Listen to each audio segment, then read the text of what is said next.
এখন আমরা রহিম, রহমান এই সমস্ত সুন্দর সুন্দর নামগুলোকে আমরা পরিত্যাগ করে ফারসিয়ানি ভাষায় আমরা খোদা বলি। এই খোদা থেকে আমরা মূলত আল্লাহ রাব্বুল আলামিনকে অপমানিত করেছি। কারণ আল্লাহ তাআলা নিজের জন্য নাম নির্বাচন করেছেন আল্লাহ বলে, কিন্তু আমরা কি করেছি? আল্লাহকে ছাড়ে নাই, আমরা আল্লাহর নামটা পরিবর্তন করে দিয়েছি। এজন্য এর থেকে আমাদের পরহেজ থাকতে হবে, এর থেকে আমাদের বিরত থাকতে হবে।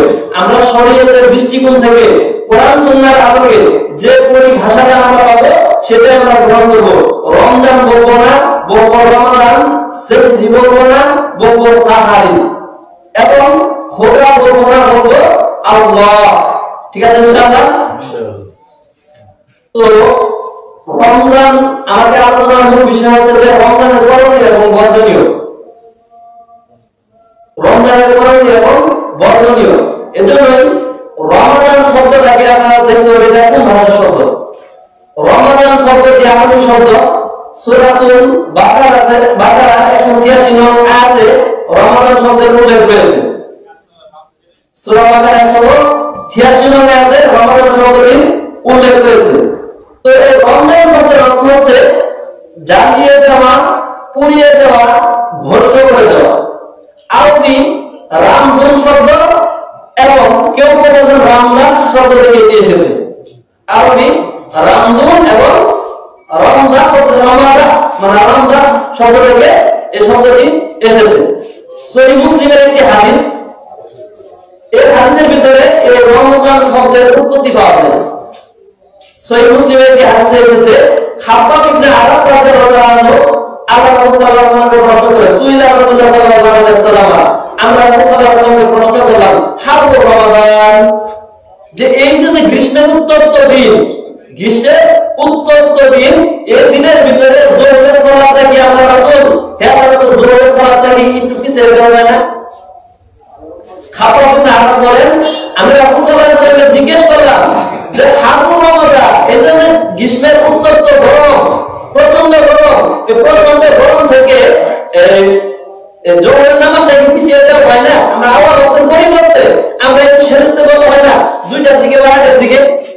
আল্লাহ রাসূল সাল্লাল্লাহু আলাইহি ওয়াসাল্লাম বললেন, না, শরীয়ত নির্দেশিত মত হচ্ছে ইন্না সালাতা কানাত আলাল মুমিনিনা কিতাবান মাওকুতা, নিশ্চয়ই আল্লাহ রাব্বুল আলামিন নির্দিষ্ট সময়ের ভিতরে কি করেছেন?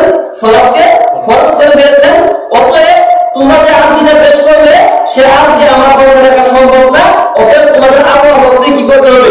সালাত আদায় করতে হবে। এখানে হারুন রমাদান শব্দটি উল্লেখ রয়েছে। এই হারুন রমাদান মানে কি? যে গ্রীষ্মের উত্তপ্ত গরম, গ্রীষ্মের উত্তপ্ত গরম।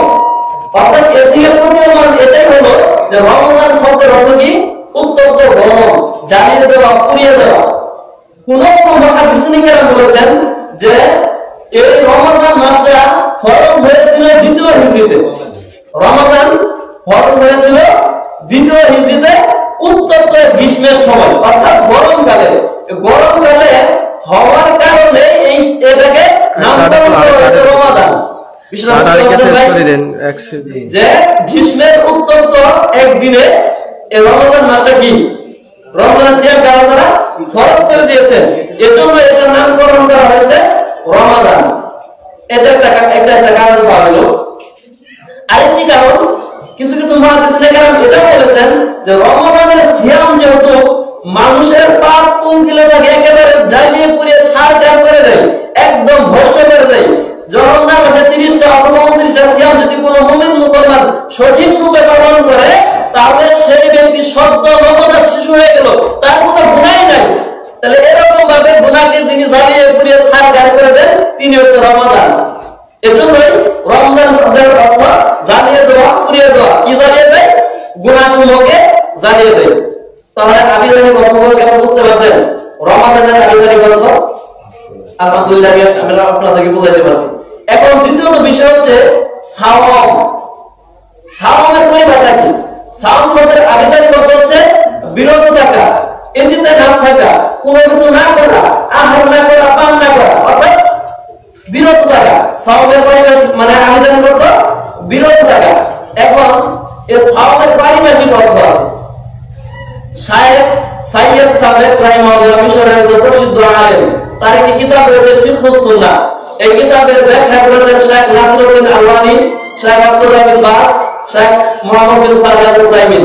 তিনারা এই ফিকহুস সুন্নাহর ভিতরে কিতাবুস সাওমের ভিতরে তিনি সাওমের ব্যাখ্যা লিখেছেন এবং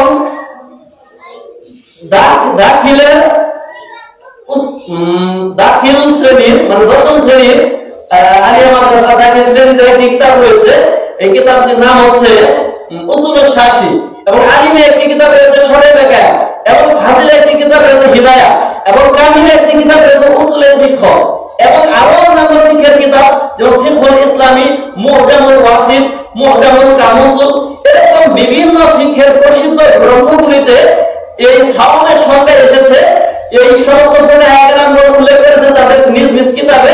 সাওম মানে কি? সূর্যাস্ত মানে সুবহ থেকে সূর্যাস্ত পর্যন্ত শরীয়ত কর্তৃক নিষেধিত সমস্ত প্রকারের খারাপ কাজ থেকে বিরত থাকার নাম কি? সাওম। আবার কেউ কেউ বলেছেন সমস্ত প্রকারের অন্যায়, অশ্লীল, ফাহিশা কাজ এবং নিজের নাফসানিয়াত, শাহওয়াত অর্থাৎ স্ত্রী সহবাস থেকে বিরত থাকার নাম কি? সাওম। বিষয়টা বুঝতে পারছেন? আর রোজা শব্দের অর্থ কি? উপবাস থাকা। আচ্ছা দেখেন, আকাশ পাতাল ডিফারেন্স।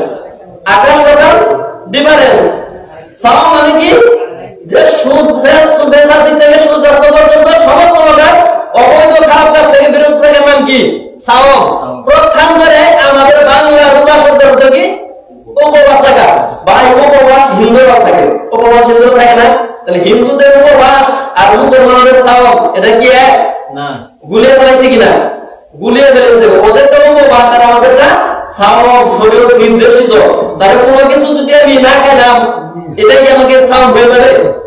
আমাদের রমজান মাস এমন গুরুত্বপূর্ণ মাস, এই মাসের ভিতরে সাওম পালন করলে শরীয়ত নির্দেশিত পন্থায় করতে হবে।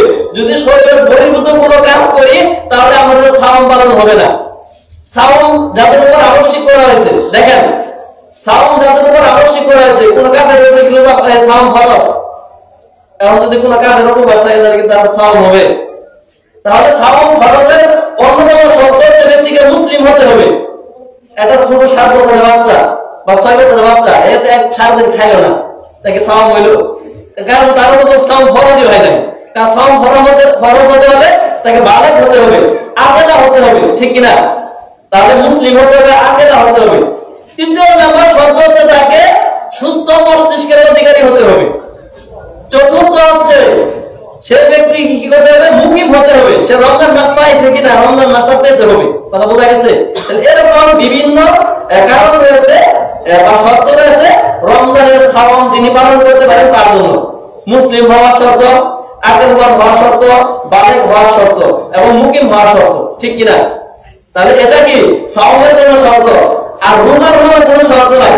হিন্দু, বৌদ্ধ, ইহুদি, খ্রিস্টান, যে ব্যাপারে যদি সারাদিন না খায় উপবাস হয়ে গেল, তাহলে ওই আমাদের সিয়াম আর ওদের উপবাস এক না, আকাশ পাতাল পার্থক্য রয়েছে। সম্মানিত উপস্থিতি, পবিত্র কোরআনুল কারীমের সূরাতুল বাকারার 183 নম্বরে আল্লাহ তাআলা বলেন, কুতিবা আলাইকুমুস সিয়ামু কামা কুতিবা আলাল্লাযিনা মিন ক্বাবলিকুম লাআল্লাকুম তাত্তাকুন। আমি তোমাদের উপর হে বান্দাগণ, তোমাদের উপর রমজান তোমাদের উপর সিয়ামকে ফরজ করা হয়েছে, তোমাদের উপর সাওমকে ফরজ করা হয়েছে কামা কুতিবা আলাল্লাযিনা মিন ক্বাবলিকুম লাআল্লাকুম তাত্তাকুন, যেমনি ভাবে ফরজ করা হয়েছিল তোমাদের পূর্ববর্তীদের উপর। অর্থাৎ বুঝাইতে পারে আয়াত দ্বারা যে রমজানের সিয়াম শুধু আমাদের উপরে ফরজ না, আমাদের পূর্ববর্তী নবীরা রয়েছিলেন, ঈসা আলাইহিস সালাম, মুসা আলাইহিস সালাম, এই সমস্ত নবীরা কি করেছেন? সাওম পালন করেছেন। তবে সাওমের ধরনটা এমন ছিল যে আমরা 30টা করে 29টা করে, ওনাদের সময় এরকম ছিল না। কোন কোন হাদিসে এসেছে রমজানের সিয়াম ফরজ হওয়ার পূর্বে আশুরা সিয়াম কি ছিল? ফরজ ছিল। পরবর্তীতে যখন রমজানের সিয়াম ফরজ হয়ে গেল তখন আল্লাহ রাসূল সাল্লাল্লাহু আলাইহি ওয়াসাল্লাম বলেন, তোমরা এই আশুরা সিয়াম রাখতেও পারো, ছাড়তেও পারো, রাখতেও পারো, ছাড়তেও পারো। অর্থাৎ তোমাদের জন্য এটা রাখা জ্ঞান না, আবশ্যক নয়। তাহলে বুঝতে পারলাম যে রমজান মাসের সিয়াম আমাদের জন্য 30টা 29টা করে পূর্ববর্তীদের সঙ্গে ছিল, কিন্তু এটা কি ছিল না? 30টা 29টা এরকম নির্দিষ্ট ছিল না। ঠিক আছে ইনশাআল্লাহ।